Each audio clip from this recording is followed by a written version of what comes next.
One of my favorites. I love this guy. Welcome back.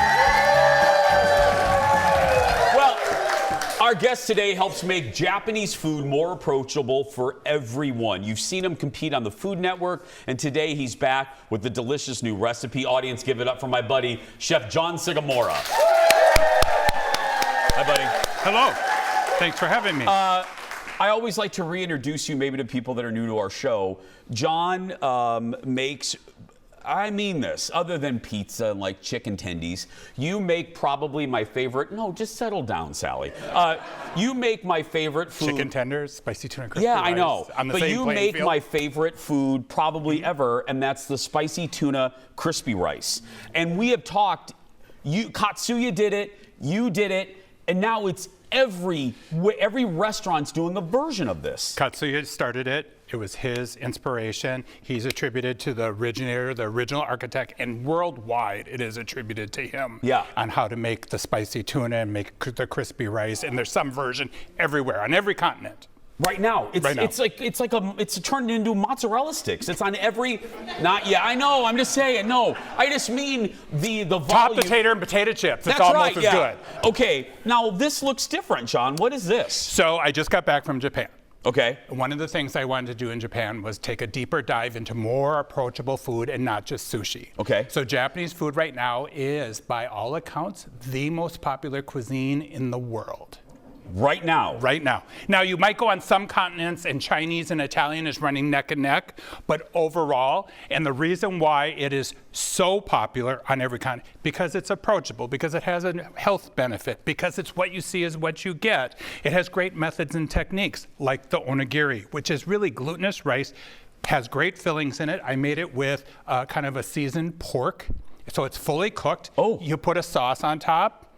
Because let me ask you, when people think, and this is not a judgment, I feel when people think of Japanese cuisine, I bet a lot of folks just think sushi and only sushi. Fish. And that's it. And that's exactly. But that's a falsehood. It's absolutely a falsehood. So I had like, what do you say about Disneyland when you're the big wig? You said Yoda or something like that? Oh, yeah. You're the Yoda of crispy rice. Right. Yeah. So I was in Tokyo. I was in Golden Guy. It has like 300 or 400 little booths, 4 to 6 seats. And they've been making little things that are crispy and fried. So here's the crispy rice, much like the spicy tuna crispy rice. But now you're getting a whole meal. Is this it, John? Look at that. Yes. That's where you walk through. That's the Golden Guy right there. All these little booths. And to be honest, I've been so intimidated for 25 years, I've never gotten in. This time I got in, and I got into 2 places. Well, if you're intimidated, how the hell do you think we're going to feel? Well, you're John Sugimura. Well, when we do it together, now I know the ropes. I know, that's right, I know. When are we going to go to Tokyo We're going to Disney? go, well, not right now. We got a show to do, There you John. go. But yeah, All we'll do it in a right. minute. Okay, so let's start, before I dive into this, how do you make this? Super glutinous rice. It's like yaki mochi. You crisp it up, you put a filling in it. I made a tender, tasty little pork patty. It's inside, then I crisp it up, I grilled it up. Neatness does not count. I just dropped that, I'm sorry. That's okay. Here, I have napkins for you. Thank you. I'm already prepared. Yeah. Napkin. Thank you. Here's when you drop the napkin. Here's another Thank napkin. you. Yeah. Okay. Thank you. There you go. Yeah. Okay. There you go. So, and then you crisp it up. Yep, and like this one particularly gets the kind of the garlic, ginger, soy, and all that. So it's about sauces and crispy and fully cooked. That's why everybody in the audience, I could take them to the Golden Guy, and everyone would eat hearty because it's again, not scary. Some people are freaked out by the raw. It's not rawness scary. of sushi. You'll get the best grilled skewers. You'll get the best crispy rice. You'll get the best dumplings. You'll get the best everything. Well, guess what's inside that one? What? Spicy tuna. Spicy tuna? No, I should have eaten Where's that Fallon? one. Well, there's 2 there. So there's one for Fallon too. Spicy tuna, and there's We some don't more spicy feed mayo. Fallon. We don't. No. Once the show starts, she doesn't get fed. Okay, No. there you go. But really, what the whole trip to Japan this year and the message for you today is, Japanese food is popular because it does everything. I will be doing this in a few weeks for hundreds into thousands of high schoolers with my day job at Taher Professional Food Management. This is going to be a lunch. Because tell folks what you do. You go into the schools and tell the folks about you brag about yourself. So my food was really popular. The owners, a privately held company, they were customers at my restaurant, and now in 26 states and maybe 400 schools and everything, private schools, public schools, independent schools, colleges. You have pizza on one day, you have a hamburger on another day, but some days you have scratch cooking from Japan. You're going to have onigiri, you're going to have the crispy pork inside and all that. You'll have delicious sauces, and it'll give you a respite from that other food of 18 grams of fat pizza the kids are eating. What is the reaction to the kids? Because that's what we grew up on. I love the cafeteria food. Yep. But it must be a delight for you bringing your culture and seeing the kids actually love it and not be afraid of it.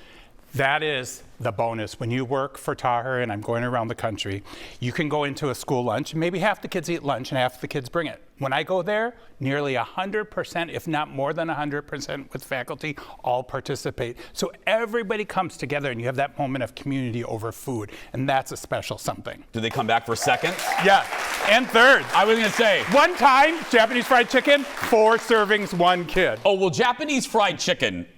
Jeff and I would be up there like 5 or 6 times, let me tell you, yeah. Yep. More with John when we come back. Back in a moment, everybody. This is so good. I haven't had the pork. Yeah. One of my favorites, John Sugimura, bringing Japanese cuisine to everybody. One person at a time. Okay. If you noticed, I'm part of the Clean Plate Club. Jeff came up to me in the commercial break. He goes, "Come up for air there, Shamu." Yeah. Let's take a shot of the floor. I know, the floor is filthy because I knocked everything down. Let's talk, okay, so the crispy rice trend, we talked about sushi. Another trend in Japanese, and I want to talk about the noodle place, but this will lead into it, ramen. This is another trend that it's everywhere. Fundamentally, what are we looking at right here? So this is in Kyoto. Watch this, ready? It's fire ramen. It's molten oil poured over your ramen to give it a smoky flavor. Here it comes, ready? 1, 2, 3. Oh! And it just makes your ramen delicious and smoky. It's a very simple ramen. It has all the components that you'd like, but it doesn't have a heavy, heavy stock. I don't need a really, really muddy stock. I like a cleaner stock. John, that is the world's largest bib. It is. It looks like They do, because they have all the oil. There's all these safety things. You have to sit on your hands, supposed to. Okay, again, I love that you bring this to a lot of people. Fundamentally, the definition of ramen, what makes ramen ramen? Ramen is the noodle type. It's the deep dive into the broth. And it's the backstory to all the ingredients. So like my grandmother might have grown some of the ingredients that go in there. So that's why I specifically make it. I make ramen broth, and I make a vegan stock with mushrooms, just because I don't need a lot of fat and protein from fat in the sauce, in the broth. So it's the story behind the broth. And it was my master teacher, Kanai-san, who brought ramen to the United States in 1963 in Los Angeles, built the first ramen restaurant, the first sushi bar, and really is the original architect, in addition to Katsuya. So yeah, Katsuya, go if you ever go to Los Angeles. Tell the folks, and I want to show this fish, but before we do, don't roll that yet, Leo. Tell the folks about this noodle. You said to me in the commercial break, you went to this place that's world-renowned. There's 2 places that have been around forever. There's a breakfast ramen in the outer fish market, shopping area market. It's a really light broth. It has a very thin noodle and has a few ingredients. And in the morning, it's like having a hot cup of tea with a little bit of extra. Then, for the first time ever in my life, I was able to fully participate in it. It's a soba and tempura vegetable. And it's in the Golden Guy. I've never gotten in. I've stood there and waited for that nod to say, take a seat, and I've never gotten one. You have to wait for a nod? Well, it's kind of like I don't know my Studio place. 54? Kind of, but I didn't know my place. And when you have 50 people standing around, everybody's going to fight who was there first. So they kind of go like this. They kind of go like this. This time, I walked right up. I was sat in 2 minutes. Because I went by myself, and they didn't have any tourists with me. Love it. The best ever. Okay, is it wakaba fish? What is it? What am I looking at here? Roll it, Leo. What is this? This is the breakfast ramen. Okay. See how they're putting it together? You get a little bit of seasoning, you get a little bit of liquid. They put a little bit of pepper in it, Japanese pepper. Now they're putting the broth in there. They'll drop the thin noodles. I love thin ramen noodles, not big and chewy. and then they'll put a little bit of pork on top, a little bit of fermented bamboo, and some green onions, and you're done. You have that at 8 in the morning, and that will take care of you all day. That is breakfast? That is breakfast for $4.64. It is delicious. Better than an Egg McMuffin. No offense to is McDonald's. I love an Egg delicious. McMuffin. It is I'm just telling you. delicious. Because what I asked you the thing about the ramen because people just go, isn't it just soup with noodles? It is. It's not. No. There's what I make tells a story. If you made it, would tell a story. My story would be much more. But no. It would be. We'd have stories about our ramen, what we like about it. When I It's make meaningful. My biscuits, it's a story about Your my biscuits, family. That's right. Yeah. My biscuits come out of a box. Your biscuits do not come out of a box. There you no, go. They're made. But yes, it has deep meaning and purpose, and that's what people can appreciate. We're going to wrap this up because I'm going to give Fallon one. We're going to feed Fallon. Give it up for John Sugimura, everybody. You can follow John on social media. Search for John Sugimura. Boop, right there. We're going to take a break. We'll be back right after this. Back in a moment, everybody. The mailbox next. That is so good. I don't know what I like more now.